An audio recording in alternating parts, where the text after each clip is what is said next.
आपके साथ अर्नुम जहां शेख बुलेटिन की शुरुआत करते हैं बड़ी खबर से। मध्य प्रदेश में ओबीसी आरक्षण का मामला, जहां पर 14% से बढ़ाकर 27% आरक्षण की मांग खारिज हो चुकी है। सुप्रीम कोर्ट ने याचिका पर सुनवाई से इनकार किया है। सुप्रीम कोर्ट ने याचिकाकर्ता से कहा कि आपके कोर्ट आने का क्या औचित्य है। याचिकाकर्ता ने अपनी याचिका वापस ले ली है। कांग्रेस नेता जया ठाकुर ने दायर की थी याचिका। 2019 में कमलनाथ सरकार ने 14 से 27% किया था और ऐसे में ओबीसी आरक्षण फैसले पर मध्य प्रदेश हाईकोर्ट ने अब रोक लगा दी है। तो मध्य प्रदेश में ओबीसी आरक्षण को लेकर जिस तरीके से सरगर्मियां देखी जा रही थी और ऐसे में 14% से बढ़ाकर 27% आरक्षण की मांगे उठी थी, सुप्रीम कोर्ट ने याचिका पर सुनवाई करते हुए इनकार कर दिया है। याचिकाकर्ता ने अपनी याचिका वापस ले ली है। तो ये बड़ी खबर आप तक पहुंचा रहे हैं और ऐसे में कांग्रेस नेता जया ठाकुर ने याचिका दायर की थी और ऐसे में अब जया ठाकुर ने याचिका वापस ले ली है। तो आज सुप्रीम कोर्ट में सुनवाई हुई, बेहद खास आज का दिन। और ऐसे में मध्य प्रदेश में ओबीसी आरक्षण का ये पूरा मसला है, जहां पर 14 से बढ़ाकर 27% आरक्षण की मांग को खारिज कर दिया है कोर्ट ने। आपको बता दें कि सुप्रीम कोर्ट ने याचिका पर आज सुनवाई से इनकार कर दिया और सुप्रीम कोर्ट ने साफ तौर पर याचिकाकर्ता से कहा कि इस पर सुनवाई का कोई भी औचित्य नहीं बनता है। तो कांग्रेस नेता जय ठाकुर ने याचिका वापस ले ली है, जिस तरीके से दायर की गई थी याचिका, और जय ठाकुर ने अब अपनी याचिका को वापस ले लिया। तो मध्य प्रदेश में ओबीसी आरक्षण का ये पूरा मामला, जहां पर 14% से बढ़ाकर 27% आरक्षण की मांगे उठाई जा रही थी, जिस पर आज सुप्रीम कोर्ट में सुनवाई हुआ है। और आपको बता दें कि सुनवाई के दरमियान कोर्ट ने कहा कि ये सुनवाई औचित्य नहीं है। याचिकाकर्ता ने अपनी याचिका वापस ले ली है। जया ठाकुर ने याचिका दायर की थी और जया ठाकुर ने अब याचिका वापस ले ली है।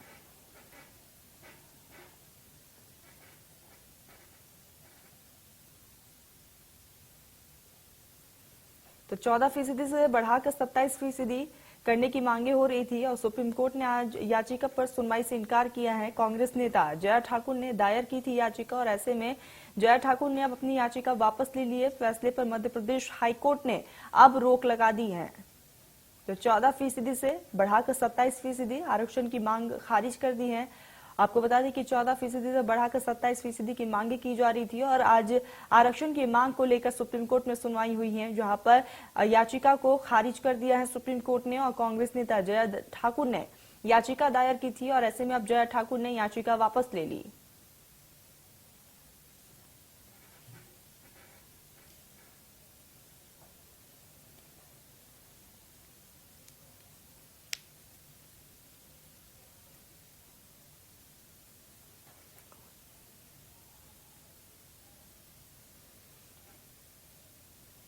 तो सीनियर एडिटर आशीष सिन्हा हमारे साथ जुड़ चुके हैं। आशीष, जिस तरीके से आज कोर्ट ने सुनवाई पर रोक लगा दी है, किस तरीके से इस फैसले को देखा जाए? देखिए, सुनवाई पर कोर्ट ने रोक नहीं लगाई है।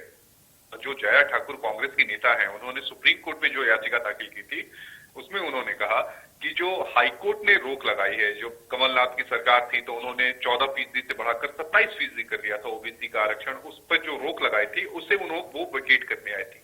आज मामले की सुनवाई के दौरान आपने पूछा कि आखिर आपका लोकस क्या है, यानी आपने की स्थिति क्या है, क्या आप सरकार में हैं, आपने क्यों याचिका दाखिल की है, जिसका जवाब जया ठाकुर के पास नहीं था। कोर्ट ने कहा कि अगर आप अपनी याचिका को विड्रॉ नहीं करती हैं तो हम याचिका को खारिज कर देंगे और उसके साथ उस पर जुर्माना भी लगाएंगे, जिसके बाद से उनकी तरफ से याचिका को विड्रॉ किया गया। हालांकि कोर्ट ने अपने ऑर्डर में कहा कि हम याचिका को खारिज करते हैं।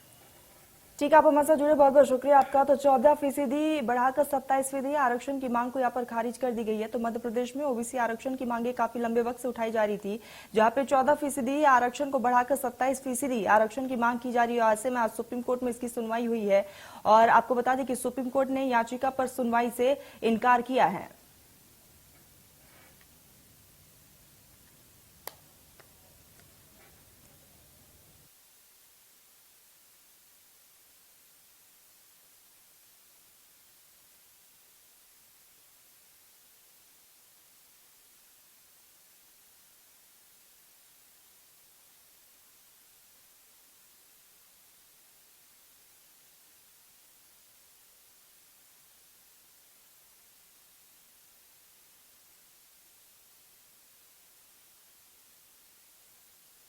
आरक्षण की मांग की गई है। तो मध्य प्रदेश में ओबीसी आरक्षण की जिस तरीके से ये मांगे उठाई गई थी, जहां पर 14% बढ़ाकर 27% आरक्षण की मांग की जाती, जिस पर आज सुप्रीम कोर्ट में सुनवाई हुई है।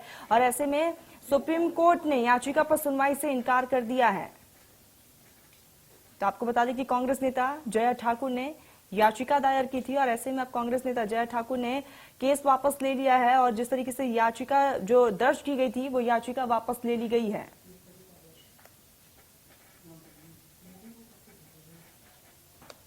सहयोगी कुलभूषण हमारे साथ फोन लाइन पर जुड़ चुके हैं। कुलभूषण, सुप्रीम कोर्ट में याचिका पर सुनवाई से इनकार कर दिया गया है, क्या जानकारी? देखिए, मध्य प्रदेश में ओबीसी आरक्षण के मामले की अगर हम बात करें तो 14% से बढ़ाकर 27% आरक्षण की मांग को जो है सुप्रीम कोर्ट ने खारिज कर दिया है। सुप्रीम कोर्ट ने याचिका पर सुनवाई से इनकार किया और सुप्रीम कोर्ट ने याचिकाकर्ता से कहा है, आपके कोर्ट आने का क्या औचित्य है, संबंधित पक्ष आएगा तो उसे सुनेंगे। याचिकाकर्ता ने अपनी याचिका वापस ली। कांग्रेस नेता जया ठाकुर ने जो है सुप्रीम कोर्ट में याचिका दायर की थी। 2019 में कमलनाथ सरकार ने 14 से 27% ओबीसी आरक्षण करने का फैसला दिया था। इस फैसले पर मध्य प्रदेश हाईकोर्ट ने जो है रोक लगाई है। हाईकोर्ट की रोक के आदेश के खिलाफ जो है जया ठाकुर ने सुप्रीम कोर्ट में याचिका दायर की थी, लेकिन सुप्रीम कोर्ट ने भी जो है हाईकोर्ट हवाला देते हुए जया ठाकुर की जो याचिका है उसे स्वीकार नहीं किया है। और इस पूरे मसले पर अब यहाँ पर सुप्रीम कोर्ट ने यही हवाला दिया है कि हम किसी प्रकार का कोई भी सुनवाई नहीं करेंगे।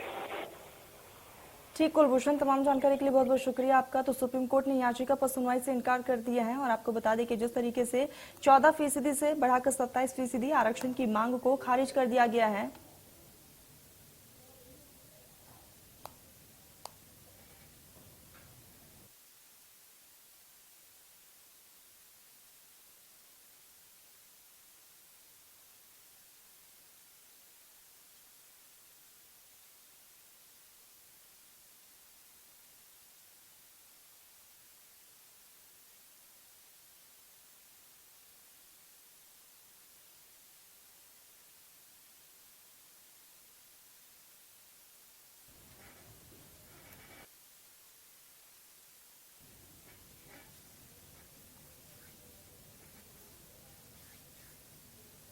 चलिए तो इसी में शुरू कर लेते बड़ी खबर का। तो इस वक्त की बड़ी खबर आप तक पहुंचा रहे हैं। तो इस वक्त की बड़ी खबर, आदिवासी आरक्षण विवाद प्रकरण पर सरकार को राहत मिली है। ये बड़ी खबर, जहां पर सुप्रीम कोर्ट में अंतरिम राहत पर सुनवाई 16 जनवरी तक टाल दी गई है।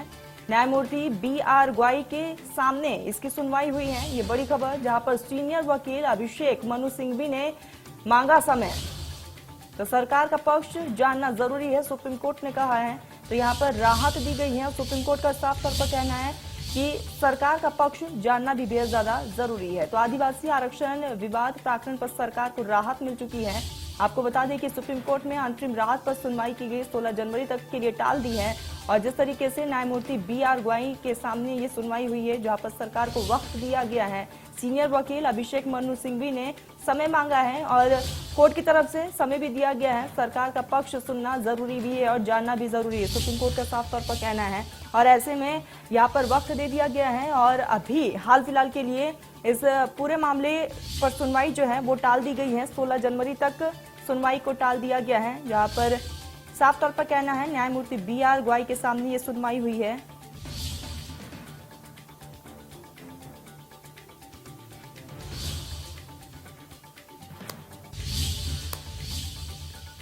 ब्यूरो चीफ दीपक हमारे साथ जुड़ चुके हैं। दीपक, साफ तौर पर सुप्रीम कोर्ट का कहना है कि सरकार का पक्ष जानना भी जरूरी है। क्या लगता है सरकार की तरफ से किस तरह की रणनीति को अपनाया जा सकता है? सरकार की तरफ को अपनाया जा ये कह दिया है सुप्रीम कोर्ट ने कि सरकार का पक्ष जानना जरूरी है, तो समझिए सरकार के लिए एक तरह की ये ऑक्सीजन है, सरकार के लिए राहत की सांस है। क्योंकि जिस तरीके से राजभवन से जो स्थिति पैदा हो रही है और राजभवन से जिस तरह से लगातार गवर्नर का बयान आ रहा है, वायदे के बाद जिस तरीके से वायदा खिलाफी उसको कह सकते हैं। क्योंकि सरकार ने जिस तरीके से 2 दिन के भीतर सत्र बुला के विधेयक लिया, विधेयक सदन से सीधा राजभवन तक पहुंचे और राजभवन पहुंचने के बाद ये हो गया कि आज इस पर सिग्नेचर हो जाएंगे, लेकिन हस्ताक्षर नहीं हुए। आज अगर बात की जाए 13 दिन से ऊपर हो चुके हैं, 2 तारीख 1 और 2 को सत्र था और 13 दिन हो चुके हैं। 13 दिन में भी अगर आज सिग्नेचर नहीं हुए तो समझा जा सकता है कि सरकार जो सोच रही थी, सरकार जो चाह रही थी, सरकार ने जो कयास लगाए थे उसके अनुसार नहीं हो रहा था। लेकिन आज अगर कोर्ट ने समय दिया है पूरा, आज 16 तारीख में हम खड़े हैं और 16 जनवरी, 1 महीने का पूरा समय दिया, तो जो राहत दी है ये अपने आप में बहुत महत्वपूर्ण है। इस राहत से ये समझा जा सकता है कि सरकार के पक्ष में या सरकार की बात सुनना या सरकार के हित में फैसला लेना, ये क्या ऐसे मुद्दे हैं या क्या ऐसी जरूरतें हैं कि जिसमें 76% आरक्षण लागू करना पड़ा। क्या ऐसी चीजें थी जिसमें 76% आरक्षण सरकार ने लागू किया। सरकार की दलीलों को जानना जरूरी है और उन दलीलों के आधार पर ही आगे फैसला लिया जाएगा। तो ये अपने आप में बहुत महत्वपूर्ण है, क्योंकि आरक्षण की आग जिस तरीके से प्रदेश में लग रही है, साहू समाज ने कह दिया कि हम राजभवन का बायकॉट करते हैं, हम गवर्नर का बायकॉट करते हैं, किसी भी उनके कार्यक्रम में हम शामिल नहीं होंगे। उसके बाद ब्राह्मण समाज अलग आवेदन दे रहा है, वो कह रहा है कि हमारे हितों का हनन हो रहा है। दूसरा एससी समाज है, वो कह रहा है कि हमसे कहा गया था 16% दिया जाएगा, हमारा 13 कर दिया। तो ये जो पूरे प्रकरण है, अलग अलग जो जातिगत समीकरण हैं, चाहे वो ब्राह्मण समाज हो, चाहे वो आदिवासी समाज हो, चाहे वो दूसरे जो एससी समाज हो और बाकी चाहे वो ईडब्ल्यूएस की कैटेगरी हो, इकोनॉमिक वीकर सेक्शन की कैटेगरी हो, इन सब के अलग अलग जो हेड हैं, जो ये अलग अलग लोग हैं, अलग अलग समुदायों के, विशेष जातियों के, विशेष धर्मों के जो लोग हैं, इनकी पूरी अगर जो पूरा मानना है, जो पूरा मापदंड है, वो इस आधार पर बता रहा है कि कुछ लोगों को लग रहा है कि हमारे साथ गलत हुआ, कुछ लोगों को लग रहा है कि हमारे साथ ऐसा होना था, ऐसा नहीं हुआ। तो अब जो सुप्रीम कोर्ट ने समय दिया है वो कहीं ना कहीं सरकार के लिए ऑक्सीजन है, क्योंकि अभिषेक मनु सिंघवी ने जिस तरीके से समय मांगा था और समय जो दिया गया है, समय में अब वो तमाम चीजें पेश करनी पड़ेगी। बिल्कुल दीपक, ऐसे में सरकार के लिए ऑक्सीजन तो है ही, लेकिन जिस तरीके से हम इस पर राजनीति देख रहे हैं, क्योंकि लगातार कई तरह के सवाल या निशान भी खड़े हो रहे हैं और एक दूसरे पे पलटवार करते हुए भी नेता जो है वो नजर आ रहे हैं। देखिए, मुख्यमंत्री भूपेश बघेल ने भी कह दिया कि भारतीय जनता पार्टी दो मुही बात कर रही है, दो मुंह से चल रही है, सदन में कुछ और कहती है, सड़क पर कुछ और कहती है। ये जवाब इसलिए आया क्योंकि जिस तरीके से सदन में ध्वनि मत से इसको पास कर दिया गया, भारतीय जनता पार्टी भी साथ खड़ी थी, उसके इतर जब अब पास करने की बात आ रही है तो जो बयान भारतीय जनता पार्टी देती है वही बयान राजभवन से आता है। यहां तक कि यह भी कह दिया गया कि राजभवन को भारतीय जनता पार्टी के नेता चला रहे हैं, राजभवन भारतीय जनता पार्टी के इशारे पे चल रहा है। जो भाषा गवर्नर बोल रही है, जो भाषा महामहिम बोल रही है, वही भाषा भारतीय जनता पार्टी के नेताओं की। जब इस तरह की स्थिति उपज रही है, उसके बाद जो तमाम जातिगत समीकरण है, जो दूसरे समाज हैं जिनके लिए आरक्षण लागू किया गया है, जिनको इनसे नाराजगी है, जिनको लग रहा है नफा नुकसान है, वो तमाम लोग नाराजगी व्यक्त कर रहे हैं। ब्राह्मण समाज मिलने चला जाता है। साहू समाज की अगर बात करी जाए तो बहुत बड़ी आबादी है छत्तीसगढ़ के भीतर साहू समाज की, ओबीसी समाज में आता है। लेकिन साहू समाज ने जिस तरीके से दरकिनार कर दिया, एक तरह से उसको फतवा ही कह सकते हैं कि जारी कर दिया कि हमारे किसी कार्यक्रम में नहीं आएंगी, हम किसी कार्यक्रम में नहीं बुलाएंगे और अगर आती हैं तो हम बाइकआउट करेंगे। अगर गवर्नर के लिए इस तरह का बयान, क्योंकि लगातार यही बात की जा रही है कि आपने ही कहा था सत्र बुला लीजिए, आपने ही कहा था कि मैं पास कर दूंगी, मैं सिग्नेचर कर दूंगी, तो ये 10 बिंदु अब क्यों, ये बातें अब क्यों? कुछ विधि विशेषज्ञों से जब बात की गई तो उन्होंने बताया कि ये तमाम चीजें, इसमें से तमाम चीजें ऐसी हैं कि विधेयक लाने से पहले, सत्र बुलाने से पहले भी जो महामहिम है वो पूछ सकती थी, चर्चा कर सकती थी। सत्र बुलाने के बाद, विधेयक पास होने के बाद ये तमाम चीजें क्यों?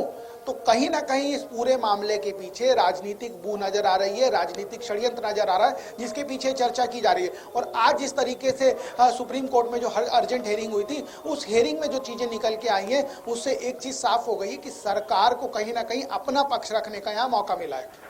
ठीक दीपक, आप हमारे साथ जुड़े हो और ऐसे में बहुत बहुत शुक्रिया आपका। तो सरकार को ऑक्सीजन